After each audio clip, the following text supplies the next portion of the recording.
Well, hello there. My name is Genevieve, and this is the first episode of my new series, Real Stories from the Titanic.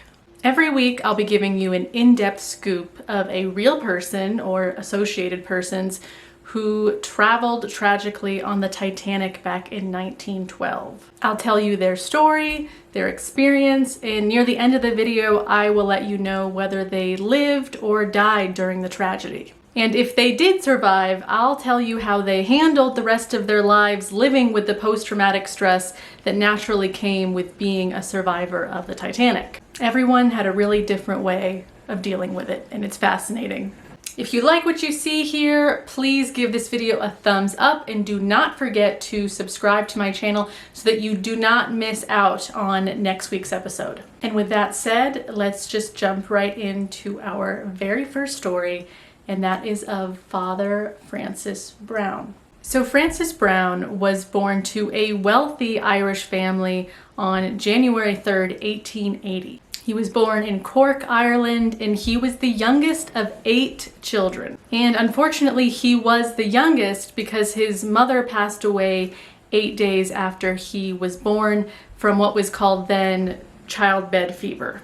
And if you're curious, childbed fever still exists. It's an infection that happens for women after they give birth or have a miscarriage, but you were much more likely to die from it back obviously in the 1800s than you are now. So Francis's mother died soon after he was born, and then unfortunately his father died when he was 9 years old due to a swimming accident. So at just 9 years old, Francis was an orphan, and he and his older siblings were taken as wards of their uncle, Robert Browne. And luckily, Uncle Robert Browne was also very financially well off. So even though Francis was an orphan at a relatively young age, with both the money from his parents left over and the money provided by his uncle, Francis lived a very comfortable life. So Francis enjoyed going to some of the best boarding schools in Ireland.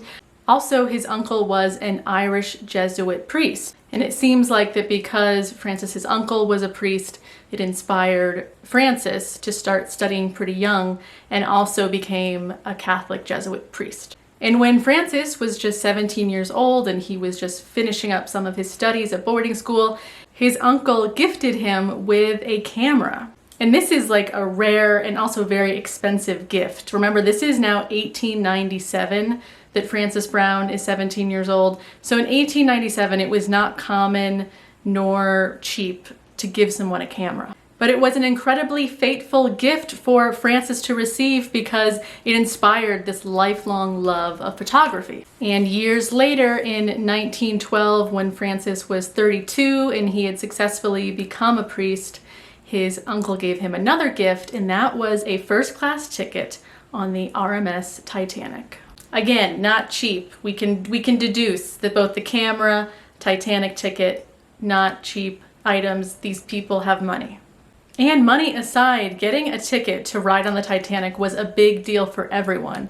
This ship had been the talk of the town for years, and anyone who was anyone was going to be on this ship. You were like the coolest dude in town if you had a ticket to ride the Titanic. The only caveat to now Father Francis Browne having this ticket on the Titanic was that his ticket was only good to take him from Southampton to Cobh, Ireland. So when the Titanic started its maiden journey, it started from Southampton, England, then it went down to France, picked up some people there, and then it went up to what was then known as Queenstown, Ireland, now called Cobh, and that's where its last stop was before it made its way across the Atlantic to obviously never make it to New York City. So Father Francis's ticket was only good to get him from Southampton to Cobh, which I think only had him on the ship for like 2 days. And this was really rare. Most everyone on the Titanic had a ticket that was going to take them all the way to New York. It was kind of extravagant to buy a ticket just to go to Cobh. In fact, there were only 12 people total on the ship that did that went just from Southampton to Cobh. So out of 2,435 passengers total on the Titanic, only 12 of them did the Southampton to Cobh journey. So Father Francis graciously accepts that he's only going to be doing this journey from Southampton to Cobh, And of course, he brings his camera. And he was honestly the type of person that brought his camera everywhere he traveled. He was constantly known as being the person who, had the camera around his neck and was taking photos. And maybe because Father Francis was a priest, he was also very naturally charismatic and very comfortable talking to all sorts of people. So he took pictures of everyone on the ship. Even though he was a first-class passenger and he took pictures of his room and how beautiful it was, and he took pictures of other first-class passengers, he also took pictures of second-class passengers, as well as those who were in steerage, which today we can be so grateful for because he gave us snapshots of life on the ship that were from all aspects of life. It wasn't just the rich, it wasn't just the poor. He gave us an overview of everyone who was on board. So anyway, Father Francis Browne, he's on the ship, he's in first class, he's obviously really enjoying it.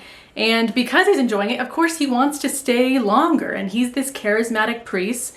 So at a first class meal, he is befriended by a very glamorous millionaire couple. And for whatever reason, I have researched, but no one in history will say exactly who the couple was that offered to pay the rest of his way to New York.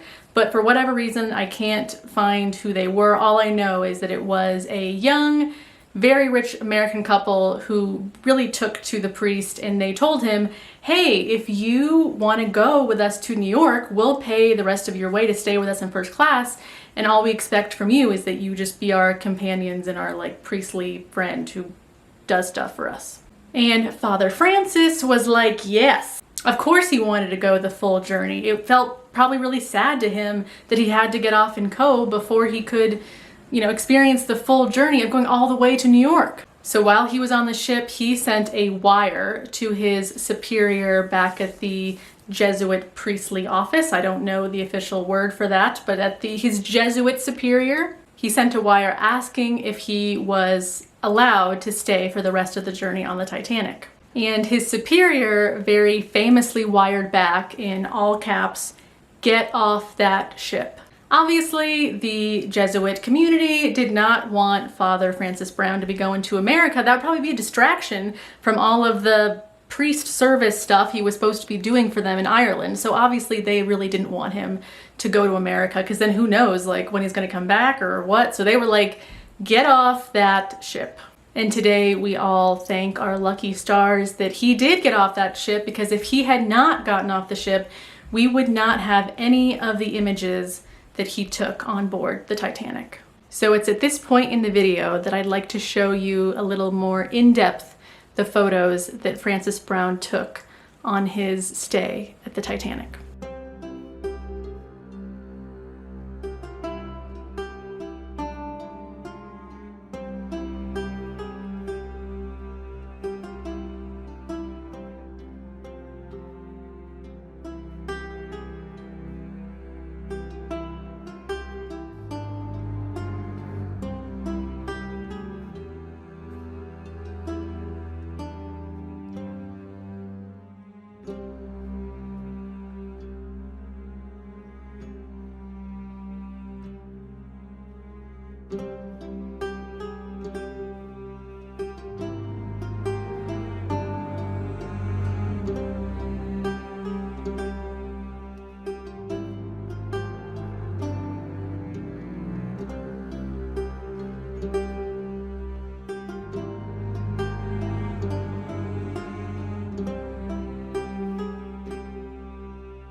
So now this is the part of the video that there is a surprising number of people who might ask, well, what happened to the other photos that were taken on the Titanic?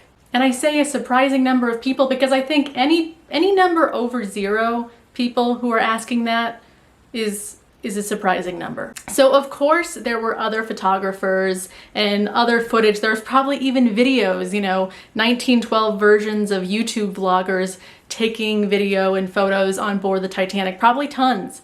But of course all of it sank with the ship, and being in that icy cold, deep Atlantic Ocean, all of that film is ruined. As people were, leaving, trying to get on boats and all that chaos, probably the last thing most people were thinking about was, oh, I better grab my film that I took. Like, that was just the last thing people were thinking about when they were trying to get off the ship. So that makes these photos that Father Francis Browne took even more precious, because they really are the only known photos that we have of life on board the Titanic right before it sank. Remember, he was only one of 12 people that got off that ship before it sank, and that's it. Everyone else either went down with the ship or all their stuff was lost with the ship. So something else you can probably deduce, because Father Francis Browne got off before the ship actually sank, obviously he did not die in the tragedy of the Titanic sinking. Father Browne ended up living to a ripe old age of 80 years old. He actually died in 1960 very peacefully in a priest's home.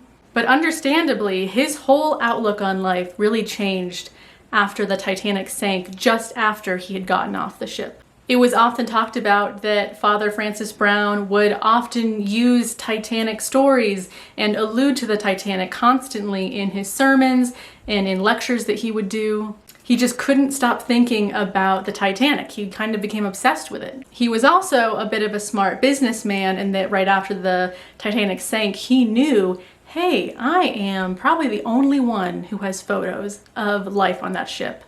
I should make some money off of this. So shortly after the Titanic sank, he reached out to local papers and he wanted to share his story and he wanted his photos published, and they were. A lot of his photos famously were published right after the disaster, and even so, Father Francis Browne still wanted to keep publishing them. He didn't want to forget the tragedy, and so he kept wanting to find more people who wanted to have his photos and hear his stories. At one point in, I think it was around 1915, he actually reached out to the White Star Line asking them if they wanted to be a part of the promotion of sharing these photos and hearing his lectures on the Titanic. And they famously responded with this: "We shall be glad to obtain photographs of the illustrations to which you allude in the Olympic booklet, but shall appreciate it if in any lectures you deliver you will abstain from any reference to the Titanic, as you will easily understand we do not wish the memory of this calamity to be perpetuated. White Star Line." And I won't even get into it in this video how shysty the White Star Line acted after the Titanic disaster. They knew they'd be on trial and they were trying to cover their asses, and they were shysty. Shysty AF. But also, why don't we speak in that same formal snarkiness anymore? Like, don't you wish you could just formally pack a punch like that these days in an email? I feel like you just couldn't. You just couldn't be taken seriously. But back then, that was a thing. They were trying to show they had the upper hand. But nevertheless, even though the White Star Line did request that Father Browne stop trying to promote the pictures and the lectures and all that, nobody forgot about the Titanic. Honestly, people kind of forgot about the White Star Line way before they forgot about the Titanic disaster. And it shows even now that we still are so infatuated and just mesmerized by the way that whole disaster went down. So anyway, eventually Father Browne's photos stopped being published, and like I said, he grew to the ripe old age of being 80. And because he was a priest, when he died in 1960, all of his belongings sort of just stayed with whatever priest home or living situation he was in at that time. So when he died in 1960, all of his stuff, all of his photography stuff, all of the negatives, all of that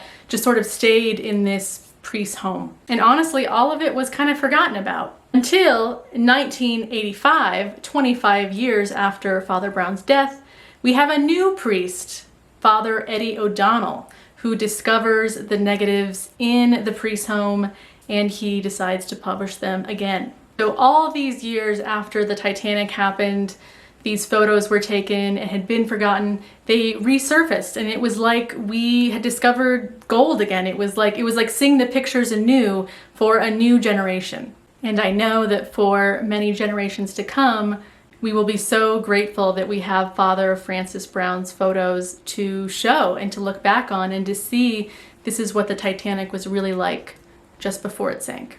I so hope you enjoyed hearing the story of Father Francis Browne and about his journey on the Titanic and what happened for him afterwards. Please subscribe, like the video if you enjoyed it, and I will see you next week to talk about our real story from real people who are on the Titanic.